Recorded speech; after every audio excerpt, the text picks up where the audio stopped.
Здравейте! Днес ще ви покажем как да влезете в вашия Google AdWords профил. Стартирайте вашия любим браузър и въведете в полето за адреси адреса на системата. Той е adwords.google.com.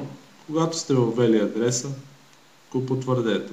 Това ще ви закара на началната страница на системата. От тук можете да изберете езика, който предпочитате. В нашия случай това е български. Това ще преведе страницата.